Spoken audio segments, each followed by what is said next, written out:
В этом видео мы покажем и расскажем, как самостоятельно сделать парники для выращивания рассады, а также для огурцов, помидоров, перцев, всевозможной зелени и других культур.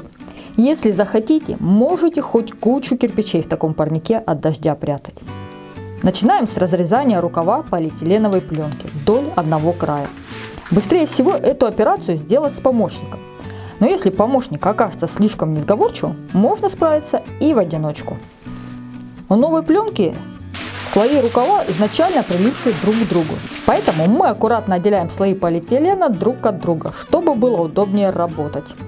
Для парников мы используем полиэтиленовую пленку, рукав 1,5 метра. 1,5 метра, то есть полная длина этой пленки получается 3 метра. Вот по одной стороне мы разрезали. Тут интересный нюанс. Почему мы разрезаем по одной стороне? Потому что мы продумали конструкцию. Это получается двойной парник, 2 сдвоенных парника по метру. Метр 10.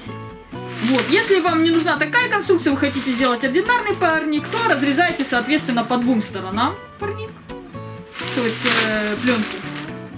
И потом паяете также с 2 сторон, и получается у вас одинарный метровый парничок. Это вы уже сами там решаете. Теперь берем паяльник.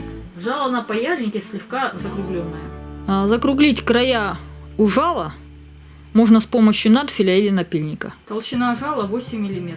Желательно для паяльника иметь негорючую подставку.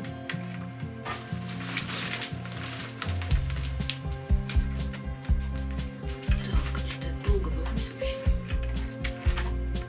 Укладываем пленку.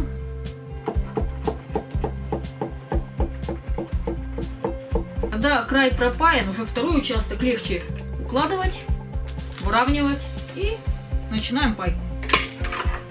Если даже вот так где-то пленка смялась, ничего страшного. Проверяем качество пайки, слегка вот так подергивая. Как видите, все держит, то есть пайка хорошая. Иногда получаются вот такие дырочки, это значит передержала паяльник, это ничего страшного, но стоит такие дырочки все-таки избегать, чтобы они не получались слишком часто. Регулируется пайка продолжительностью удерживания паяльника в одном месте. В общем-то, его удерживать не нужно, то есть касаетесь и идете дальше.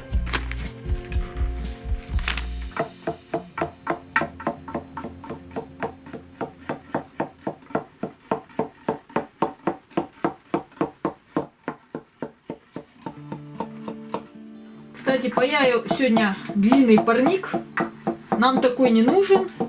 Паяю для мамы, она выращивает рассаду, и парник где-то 10 метров или 13, я уже не помню, в общем в районе 10 метров. Пайку нужно проводить с внутренней стороны, потому как она более чистая и менее жирная, и пайка проводится более качественно. Получается хорошая вот такая паечка.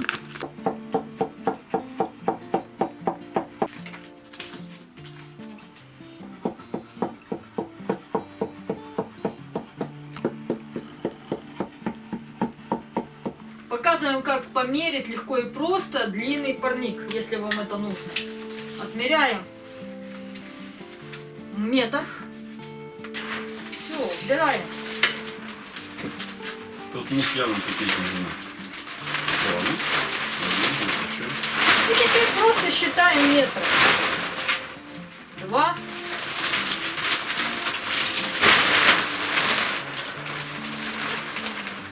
3.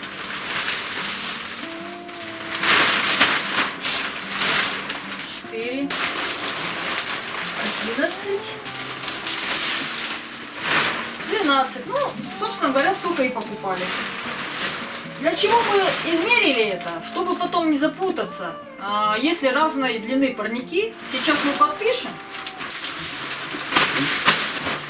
Все, почему сегодня я все делаю сама? Это специально мы задумали с Жекой для того, чтобы показать, что с этой работой справится любая женщина даже в одиночку.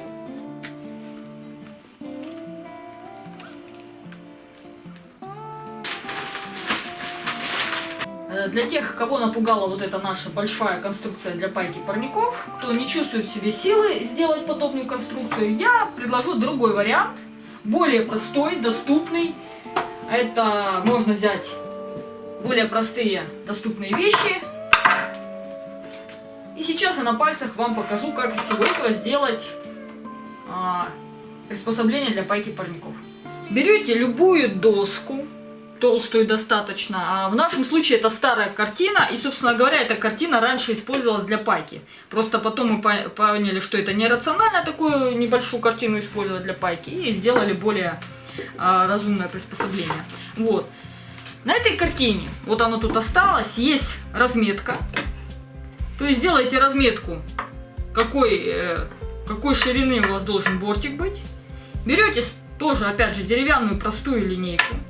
Берете скотч и скотчем приклеиваете линейку к доске, вот так вот, на такой манере. Я не буду просто показывать, как это делать, то есть ножницы, скотч, линейка, все, приклеиваете линейку, чтобы она у вас вот могла так подниматься, опускаться. И все, ваше оборудование для пайки парников готово. Теперь будем делать дуги для нашего парника. Для этого мы берем рулон стальной оцинкованной проволоки диаметром 4 мм. Обычно мы эту работу делаем на улице, но сейчас зима, и ради съемок я эту работу буду делать дома, в комнате. Именно поэтому используется вот этот кусочек доски, чтобы пол не повредить. А в качестве наковальни у нас используется блин со штанги. Ну, где взять блин? Ну, со штанги мужа. Где еще? Или какую-то другую металлическую штуку, на которой можно разрубить проволоку. Напоминаю, дуга нам понадобится длиной 2 метра. Рубим. Отмерили, рубим.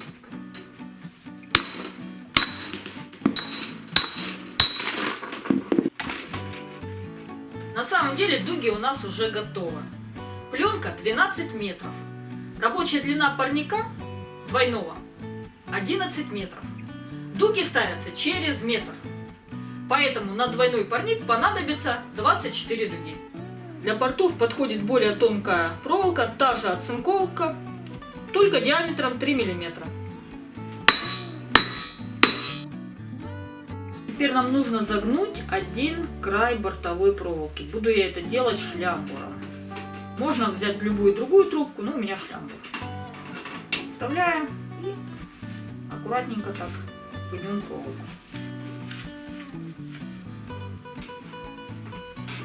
Дожимаем проволоку плоскогубцами, петлю. А всю эту операцию мужчина может сделать просто сразу плоскогубцами. Но так как у меня силок маловато, я вначале сделала шляпором. Такая петля необходима для того, чтобы не порвать пленку при вставке. Для двойного 11-метрового парника понадобится 3 проволоки бортовых. А длина проволоки равняется длине пленки. То есть у нас 3 проволоки длиной 12 метров. А петлю мы делаем только на одной стороне проволоки. Почему? Потому что она нам нужна для того, чтобы вставить проволоку в борт парника. И чтобы потом ее вытянуть, чтобы петля не цепляла ни за что, мы тянем за нее. И, соответственно, другой край у нас без петли. Таким образом, мы не рвем парник при вытяжке проволоки. Почему нам нужны 3 проволоки? Это 2 идут на борта, а 1 идет в середину. Ну, установку парника мы потом вам покажем в отдельном ролике. Теперь будем рубить проволоку для кольев. Здесь можно брать проволоку даже ржавую. И это даже лучше, она лучше держится за землю. Отмеряем 40 сантиметров. Именно столько нам понадобится для одного кола. Проволока диаметром 5 миллиметров. Рубим.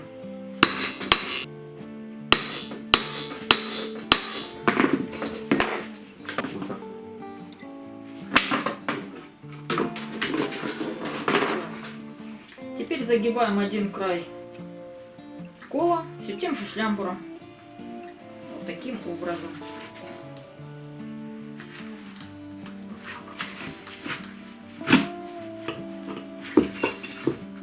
Дожимаем до нужного нам состояния. Получается такой кол. Для одинарного парника хватит кольев такой формы, а вот для двойного парника нужно будет сделать вот такие колья. Они пойдут на среднюю проволоку. А вот тут такое небольшое ведерко с готовыми кольями, даже не знаю сколько их здесь, но это лишь часть кольев, которыми мы пользовались, так как мы раньше интенсивно выращивали рассаду и столько вот кольев скопилось. Для закрепления одной проволоки на каждом метре парника понадобится 1 кол. Ну а теперь я буду делать заталкиватель для кольев. Для этого я взяла вот такую сухую ветку яблони. Отпиливаем кусок дерева нужной длины.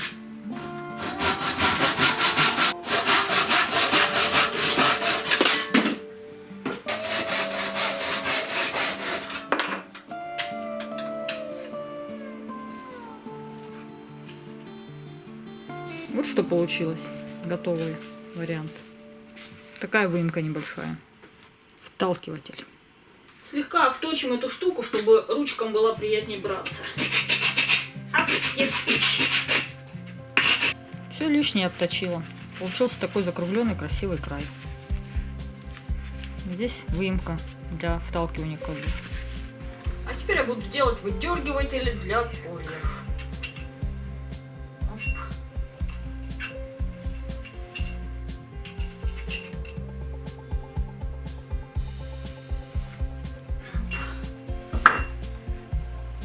Тут как Геракла. Опа.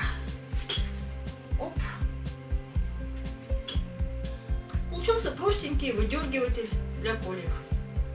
Так выглядит двойной парник в разобранном виде. Пленка, дуги, бортовая проволока, колья одного вида, колья второго вида, втыкатель кольев, выдергиватель кольев и 4 кирпича для закрепления торцов. Парник готов, а установку этого парника мы вам покажем, когда начнется посадочный сезон. С вами были Татьяна и Евгений Гордеев. До новых встреч!